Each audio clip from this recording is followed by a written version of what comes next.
한때 세계 최고의 부자였던 록펠러라고 하는 사람을 우리는 잘 알고 있습니다.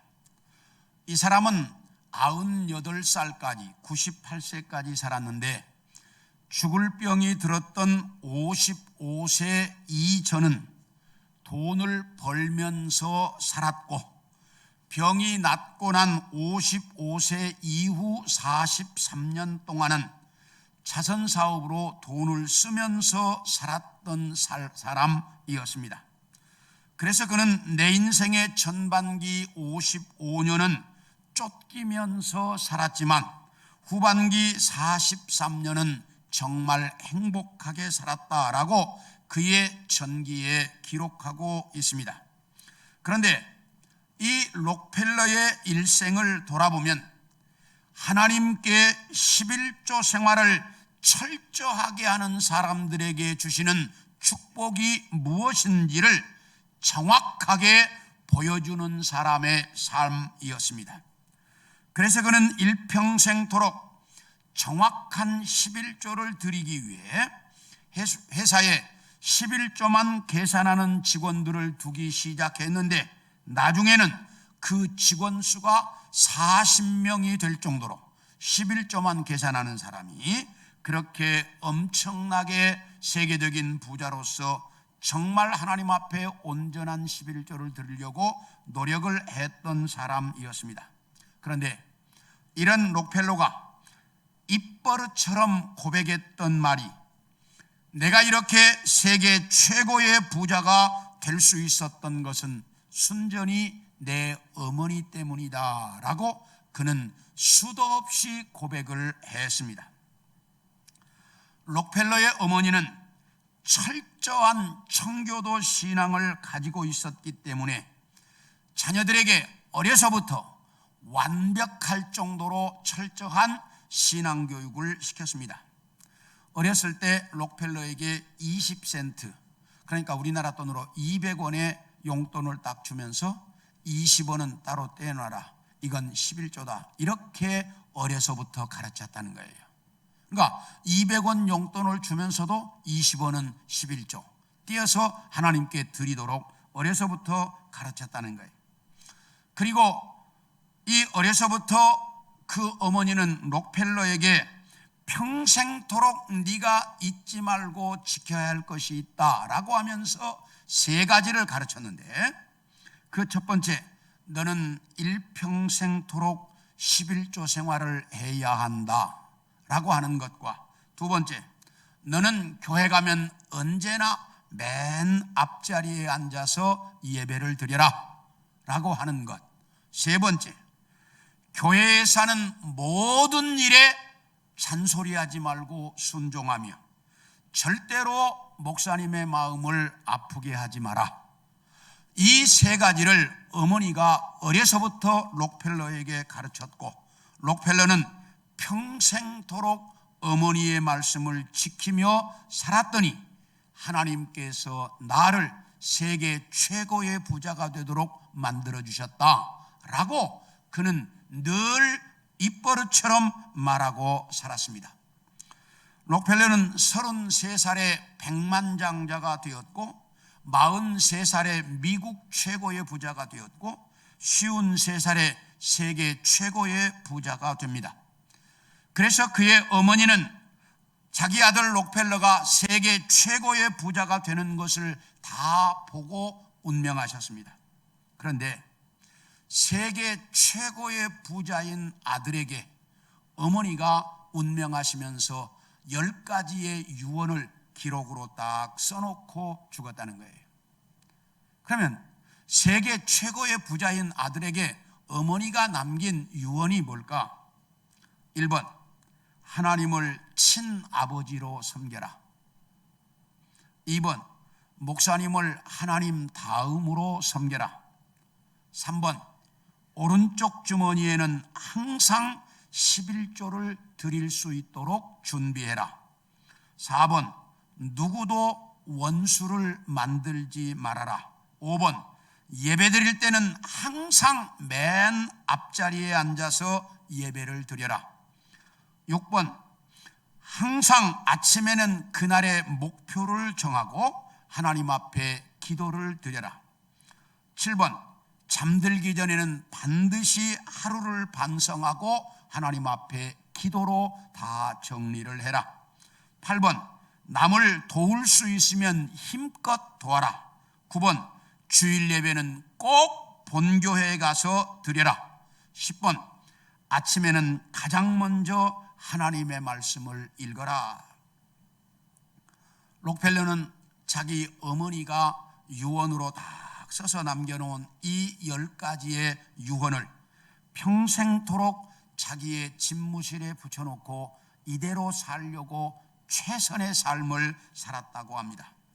그래서 그는 자기 인생 전반기 돈을 벌면서 살 때에도 하나님 중심으로 11조 생활을 철저하게 하면서 살았고, 또 돈을 쓰면서 살았던 후반기 43년도 하나님 중심으로 철저하게 11조 생활을 하면서 살았다라고 말합니다.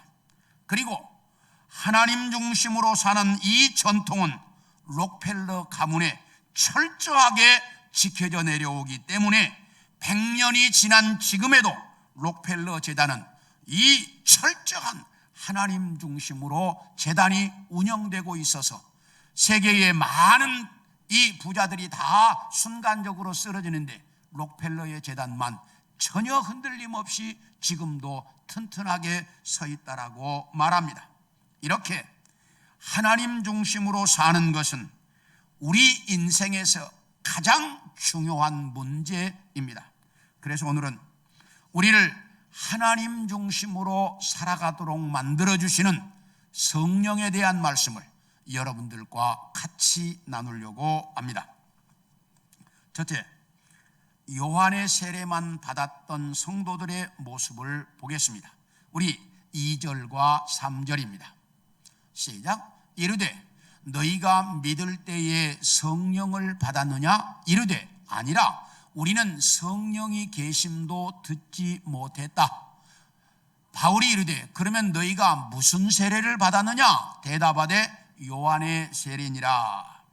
이 말씀을 정확히 이해하려고 하면 본문의 앞장인 사도행전 18장부터 읽어와야 되는데, 사도행전 18장에 보면 사도 바울이 2차 전도여행이 끝날 무렵에 이 에베소에 잠시 들립니다. 그런데 예루살렘으로 급하게 가야 했기 때문에 잠시 에베소에 들렸다가 가면서 자기와 함께 고린도에서부터 왔던 브리스길라와 아굴라를 이 에베소에 남겨놓고 예루살렘으로 떠납니다. 바울이 떠나고 난 이후에 이 에베소에 아볼로라고 하는 아주 중요한 인물이 찾아오게 됩니다. 우리 함께 사도행전 18장 24절을 보겠습니다. 시작.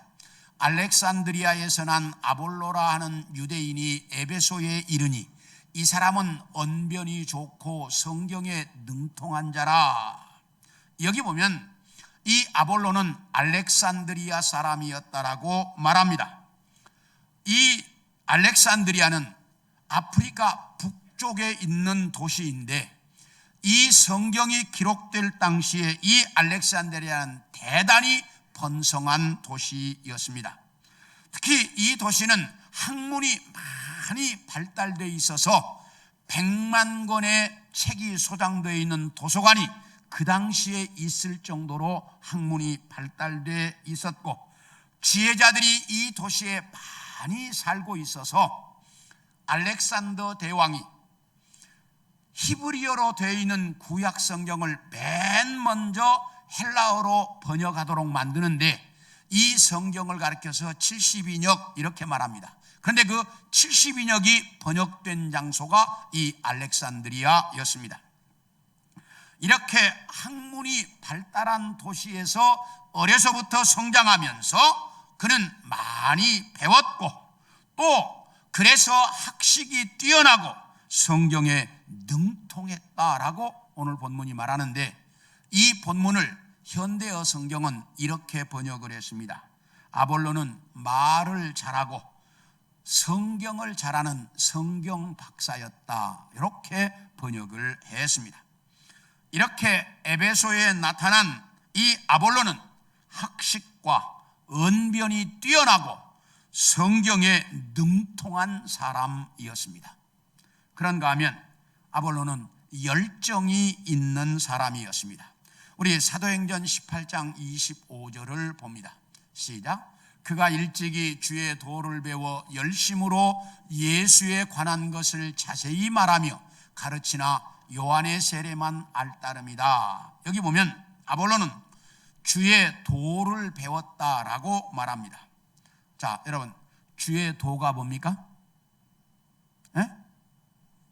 저는 절대로 어려운 거 안 물어봐요.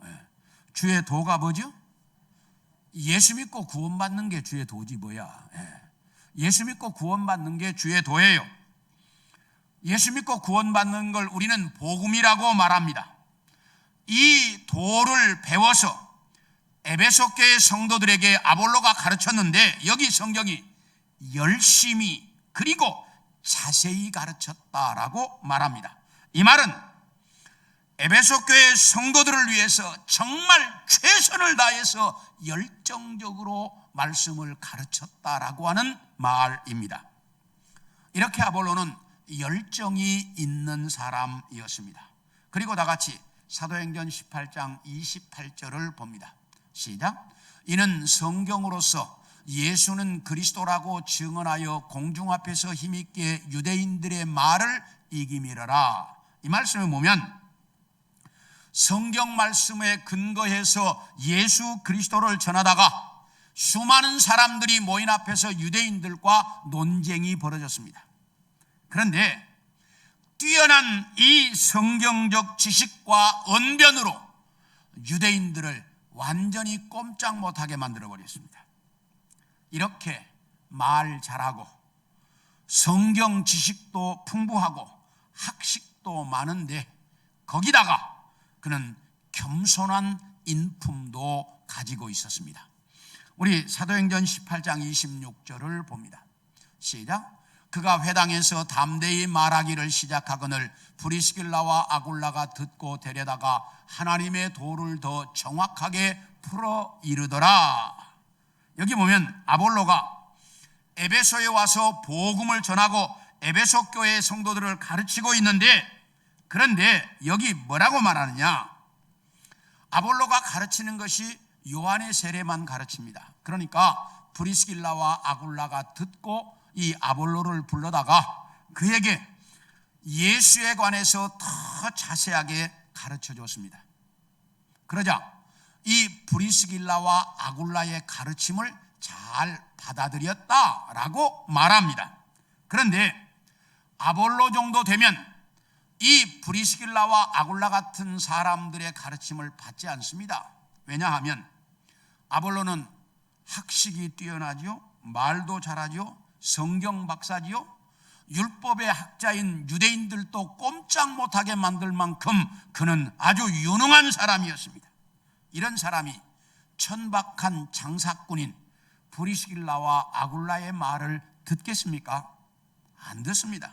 그런데 이 아볼로는 그런 브리스길라와 아굴라의 가르침도 잘 받아들일 만큼 겸손한 사람이었다라고 오늘 성경이 가르치고 있습니다. 이렇게 뛰어난 실력에다가 인품이 겸손하니까 초대교회 당시에 대단한 영향력을 미치는 인물이었습니다. 우리 함께 고린도전서 1장 12절을 봅니다. 시작. 내가 이것을 말하거니와 너희가 각각 이르되 나는 바울에게, 나는 아볼로에게, 나는 게바에게, 나는 그리스도에게 속한 자라 한다는 것이니, 여기 보면 고린도 교회 안에는 4개의 당파가 있었습니다. 하나는 바울파, 하나는 게바 베드로파, 하나는 아볼로파, 하나는 그리스도파. 이 4개의 파로 나뉘어져 있었습니다. 교회는 두서너개 파만 나뉘어도 교회가 혼란하기 그지할 데 없는데, 이 고린도 교회는 4개의 파로 교회가 나뉘어져 있었으니 교회가 얼마나 혼란스러웠겠습니까? 그래서 문제 많은 교회의 대명사, 그러면 고린도 교회, 이렇게 인식이 될 만큼 문제가 많았습니다. 그런데 그 파를 보면 바울파, 베드로파, 그리스도파, 이거면 쉽게 이해가 되는데, 그 다음에 아볼로파, 또 한 파가 있었다 그 말이에요. 이 말은 아볼로가 초대교회 당시에는 바울이나 베드로만큼 영향력이 있는 사람이었다라는 의미입니다. 이렇게 아볼로는 초대교회 당시에 대단한 영향력을 가지고 있었습니다. 이렇게 대단한 인물 아볼로가 에베소 교회에서 목회를 했습니다. 학식이 뛰어난 성경 박사였고 열정이 있는 사람이었고 좋은 인품에다가 많은 사람들에게 영향력을 미치는 그런 인물 아볼로가 이 에베소 교회에서 목회를 했습니다. 목회자로서 갖춰야 할 것 다 갖춘 인물이었습니다. 이런 인물이 에베소 교회에서 목회를 했으면 에베소 교회는 당연히 엄청난 성장을 이루었어야 합니다. 그런데 결과는 그렇지 못했던 것 같습니다. 왜냐하면 사도 바울이 3차 전도여행 때 이 에베소 교회에 와서 그 사람들에게 말씀을 전하고 안수를 했더니 에베소 교회 성도들 모두가 세례를 받았는데, 성령을 받았는데, 그 성령 받은 사람의 수가 몇 명이었다? 오늘 보면 7절에 모두 몇 사람이에요? 12사람이었다라고 말합니다. 그렇다면 이렇게 목회자로서 갖추어야 할 모든 것을 다 갖춘 사람이 목회를 했는데 교회는 왜 이렇게 성장하지 못했을까? 다 갖춘 사람인데, 그런데 교회는 왜 이렇게 성장하지 못했을까? 바울이 에베소 교회 성도들에게 말씀을 전하면서 너희가 믿을 때에 성령을 받았느냐라고 물었습니다. 그랬더니 에베소 교회 성도들이 우리는 성령이 계신다는 것도 몰랐습니다. 그러니까 그러면 너희가 무슨 세례를 받았느냐? 그러니까 우리는 요한의 세례를 받았습니다 라고 대답을 했습니다. 자, 그렇다면 에베소 교회 성도들이 요한의 세례를 받았다는데 이 요한의 세례는 누구에게 받은 겁니까? 우리 18장 25절 다시 한번 보겠습니다. 시작. 그가 일찍이 주의 도를 배워 열심으로 예수에 관한 것을 자세히 말하며 가르치나 요한의 세례만 알 따름이라. 아볼로는 요한의 세례만 아는 사람이었습니다. 그렇기 때문에 목회자인 아볼로가 그들에게 세례를 줄 때는 자기가 알고 있는 요한의 세례만 베풀 수밖에 없었습니다. 그래서 이 에베소 교회 성도들은 이렇게 요한의 세례만 받았다고 하는데, 자, 요한의 세례가 무슨 세례입니까? 물 세례입니다. 요단강가에서 요한이 물로 세례를 주었잖아요. 요한의 세례는 물 세례입니다. 그러면 여러분들은 물 세례를 받았습니까? 안 받았습니까? 다시, 여러분은 물 세례 받았습니까? 안 받았습니까? 다 물 세례 받았죠. 저도 물 세례 줬는데 당연히 물 세례 받았죠. 우리는 요한도 물 세례 줬어요. 우리도 물 세례 줘요. 다 물 세례 받았어요. 우리 모두 다. 그런데 왜 요한의 세례가 문제냐? 이게 이제 우리가 알아야 되는 거예요. 자, 내가 예수를 믿으려고 하면 내 스스로 예수를 믿을 수 있다 없다?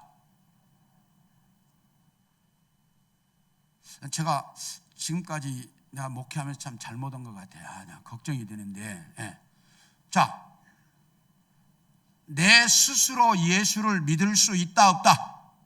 없다. 우리는 내 스스로 예수를 믿을 수 없어요. 성령이 내 안에 오셔서 내가 예수 믿도록 해 주셔야만 나는 뭐 할 수 있어요? 믿을 수 있습니다. 누가 오셔서? 성령이 오셔서.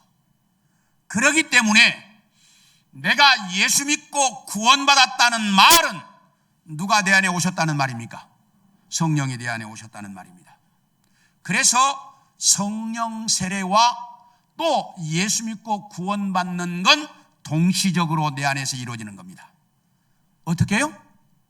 동시적으로 함께. 그러니까 성령이 내 안에 오셔서 내가 예수 믿게 만드는 것, 이건 동시적, 같이 이루어지는 거예요.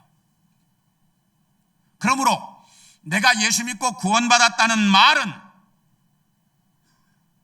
내 안에 누가 오셨다는 말이에요? 성령이 오셨다는 말입니다. 이게 분명해야 돼요. 내가 예수 믿고 구원받았다는 말은 성령이 내 안에 오셔서 내가 예수 믿고 구원받게 만드는 거예요. 자, 그러면 이제 다시 묻습니다.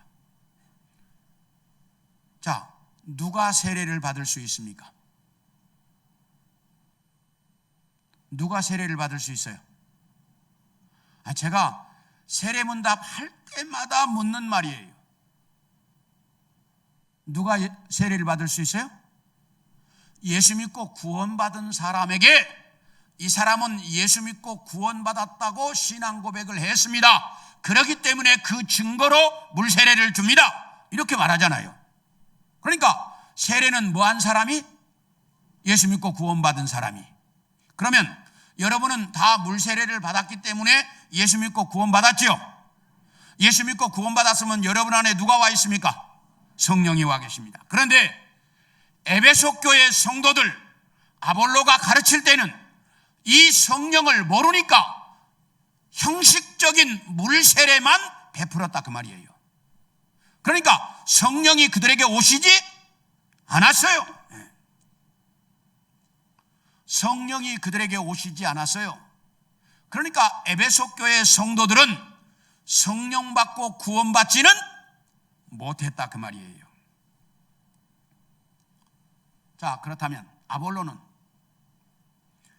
인간적인 면에서 봤을 때 목회자로서 갖춰야 할 모든 걸 다 갖춘 사람이었습니다. 인품 좋지요, 성경 박사지요, 학식이 뛰어나지요, 많은 사람들에게 영향력을 미치는 사람이지요. 많은 사람들이 그를 따르고 있었어요. 참 다 갖춘 사람이었어요. 그런데 중요한 것은 그는 뭐하지 않은 사람이야? 예수 믿고 구원받지는 못한 사람이었다는 거예요. 예수 믿고 구원받지는 못했습니다. 그래서 오늘 성경이 뭐라고 말하냐? 성경에 관한 것을 가르쳤다라고 말합니다. 성경에 관한 것은 누구나 가르칠 수 있어요. 왜? 공부해서 가르치면 되니까. 그런데 예수님을 가르치는지는 못했어요. 왜? 자기가 믿는 예수님이 아니니까. 그러므로 우리도 성경에 관한 것을 말하면 안 돼. 내가 믿는 예수님을 전해야 돼. 자, 다시 한 번요. 성경에 관한 것, 예수에 관한 것을 말하는 건 누구나 다 할 수 있어. 왜? 공부하면 되니까. 그런데 내가 믿는 예수님을 전해야 한다 그 말이에요. 따라합시다. 내가 믿는 예수님을 전하자. 그리고 물세례만 받는 게 아니고 물세례를 받을 때에는 성령 세례도 이미 받은 사람이어야 돼. 성령 세례를 받아서 내가 구원받아야 그 사람에게 물세례를 주는 거예요. 이해가 되셨습니까? 네. 그래서 물세례를 받되 우리는 뭐도 함께 받아? 성령 세례도 함께 받아야 된다 그 말이에요. 물세례만 받은 건 의미 없어요. 물 세례를 받되 뭐도 함께 성령 세례도 같이 받아야 된다 라고 하는 사실이에요. 그래서 우리는 모두가 물 세례와 함께 성령 세례 받은 자로서 내가 믿는 예수를 전하는, 예수에 관한 것이 아니라 내가 믿는 예수를 전하는 우리 성도들이 되어지기를 축원합니다. 그러다가 보니까 에베소 교회는 성장하지 못했어요. 그렇게 다 갖췄지만 아볼로가, 그런데 그는 구원받은 사람이 아니었어요. 자, 두 번째, 성령 세례를 받은 성도들의 모습을 보겠습니다. 자, 6절을 봅니다. 시작. 바울이 그들에게 안수함에 성령이 그들에게 임하심으로 방언도 하고 예언도 했다. 성도들에게 바울이 예수의 이름으로 세례를 베풀고 안수했더니 그들에게 성령이 임했다라고 말씀합니다. 이렇게 해서 성령을 받은 에베소 교회 성도들은 그때서야 올바른 성도들이 되었습니다. 이렇게 성도는 성령을 받아야만 온전한 성도가 되어질 수 있습니다. 우리 함께 요한복음 20장 22절을 봅니다. 시작. 이 말씀을 하시고 그들을 향하사 숨을 내쉬며 이르시되 성령을 받으라. 십자가에 돌아가셨다가 사흘 만에 부활하신 예수님이 제자들이 모여있는 곳에 딱 나타나셨습니다. 그러더니 제자들에게 너희에게 평강이 있을지어다 라고 말씀하시고 숨을 확 내쉬면서 성령을 받으라 이렇게 말씀하셨어요. 부활하신 예수님이. 그리고 사도행전 1장 4절과 5절을 봅니다. 시작. 사도와 함께 모이사 그들에게 분부하여 이르시되 예루살렘을 떠나지 말고 내게서 들은 바 아버지께서 약속하신 것을 기다리라. 요한은 물로 세례를 베풀었으나 너희는 몇 날이 못되어 성령으로 세례를 받으리라 하셨느니라. 여기 보면 예수님이 승천하시기 직전에 제자들에게 너희는 예루살렘을 떠나지 말고 내가 전에 너희에게 약속한 성령이 오실 때까지 기다려라. 요한은 물로 세례를 베풀었지만 너희는 몇 날이 지나지 않아 성령으로 세례를 받게 될 것이다 라고 예수님께서 그들에게 말씀하셨습니다.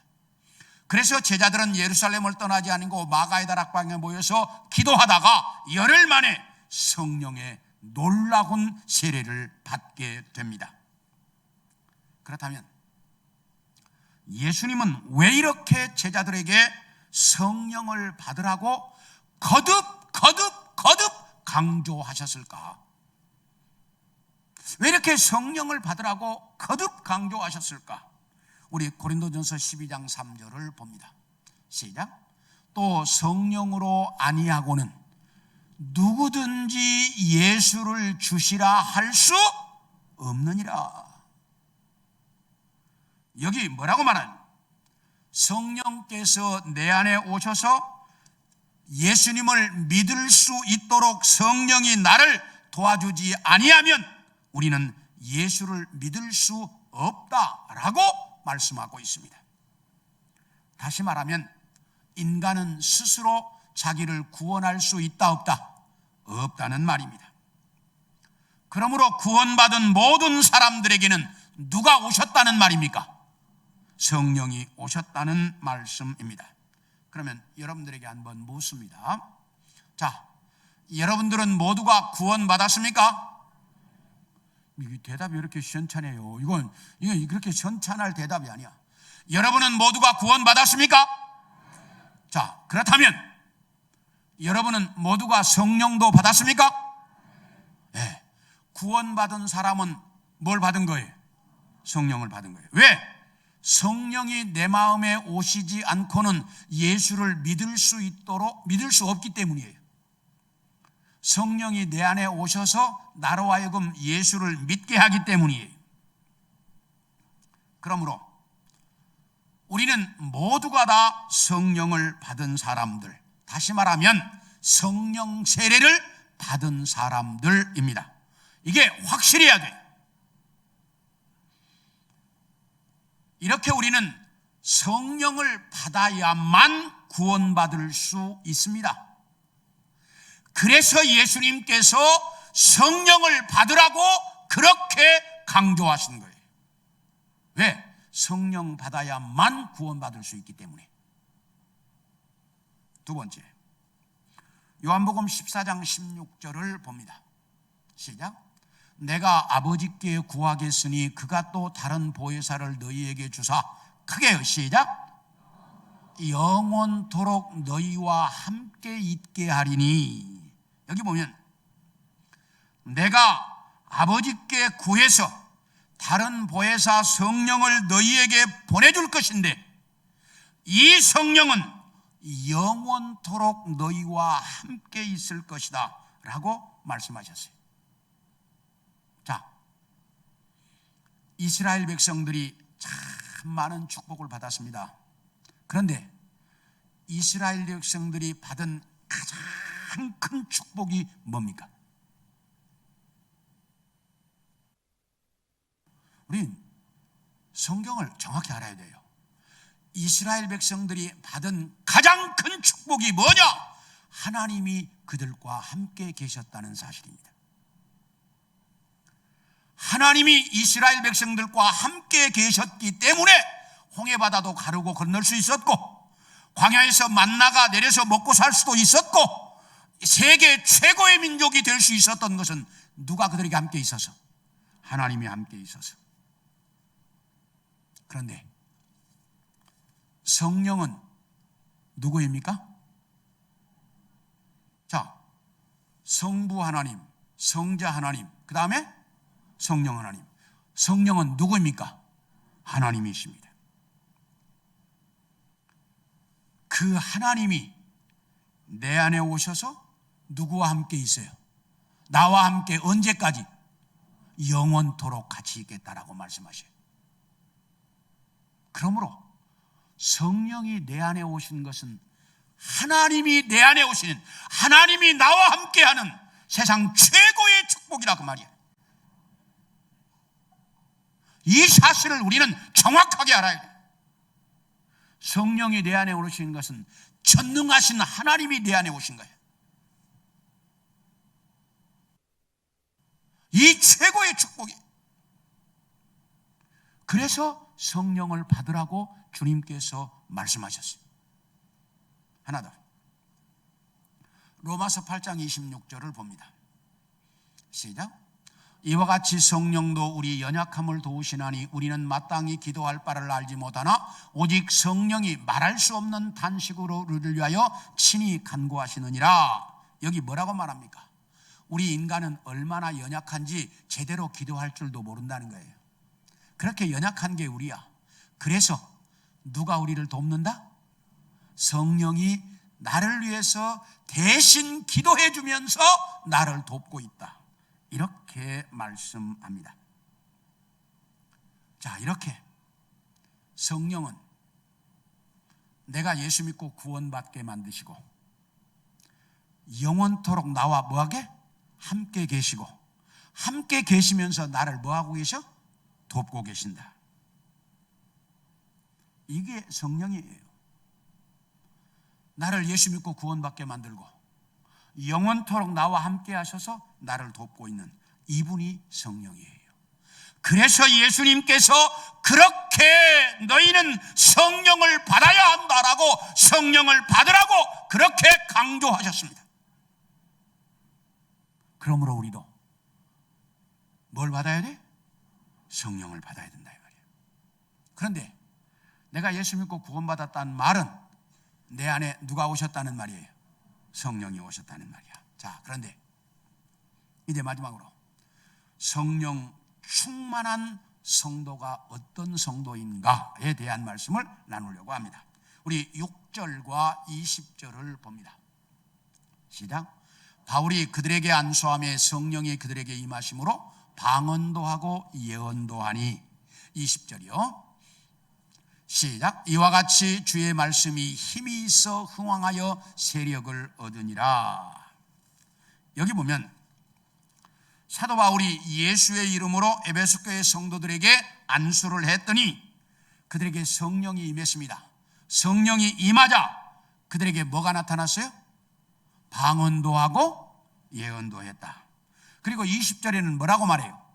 하나님의 말씀이 놀랍게 전파되고 있었다라고 말씀합니다.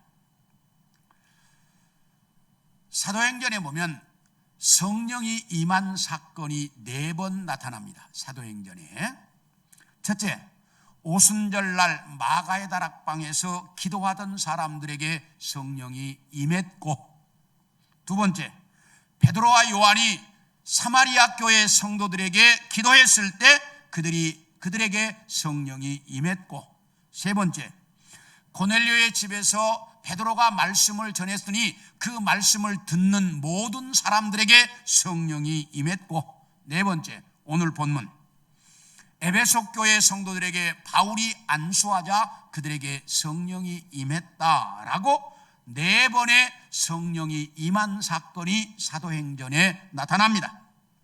그런데 이 중에 사마리아 교회에 성령이 임한 사건을 빼고 3번의 사건 속에는 다 성령을 받은 사람들이 방언을 했다, 이렇게 말씀을 하고 있습니다. 방언도 하고 예언도 했다. 그런데 4번 다 성령을 받은 사람들로 말미암아 하나님의 말씀이 놀랍게 전해졌다라고도 말씀하고 있습니다. 이렇게 성령이 임하면 내 안에서부터 내 삶에 무엇인가 달라진 모습이 나타나야 한다는 겁니다. 방언을 말하거나 말씀을 힘이 있게 전하거나 신앙생활에 열정이 생기거나 살아가는 삶의 모습이 성도다운 모습으로 달라져야 한다는 겁니다. 그게 성령 받은 사람들의 모습입니다. 그런데 문제는 내가 예수 믿고 구원받은 것은 확실합니다. 구원받은 것이 확실하다면 내 안에 누가 오셨습니까? 성령이 오셨습니다. 그런데 달라진 모습이 아무것도 나타나지 않는다는 사실입니다. 방언도 못하고 예수님의 말씀을 열정적으로 전하는 것도 없고 신앙생활도 그저 그런 것 같고 살아가는 모습을 보면 어느 때는 예수 믿는 사람 같다가 어느 때는 예수 안 믿는 사람 같고 별로 달라진 것이 없다는 겁니다. 왜 그럴까? 왜 이렇게 내가 예수를 믿고 성령이 내 안에 오셨는데 왜 이럴까? 내 모습이. 따라합시다. 성령 충만하지 못하기 때문이다. 그런데 가끔 우리 성도들하고 이야기를 하다가 보면 심각하게 오해하고 있는 것이 있어요. 성령이 충만하면 막 펄쩍펄쩍 뛰고 뭔가 막 방언도 하고 막 해야만 성령 충만한 줄로 착각해. 절대로 그런 착각하지 마세요.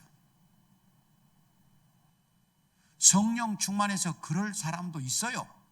그런데 그게 성령 충만 전부가 아니야. 자, 성령이 내 안에 오셨습니다. 그렇죠? 다시, 성령이 내 안에 오셨습니다. 그렇죠? 예. 그러면 그 성령의 이름이 뭡니까? 보혜사.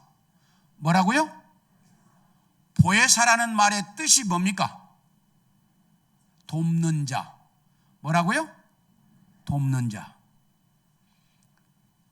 내 안에 오신 성령은 나를 돕기 위해서 내 안에 오셨어요. 앞에서 말씀이에요.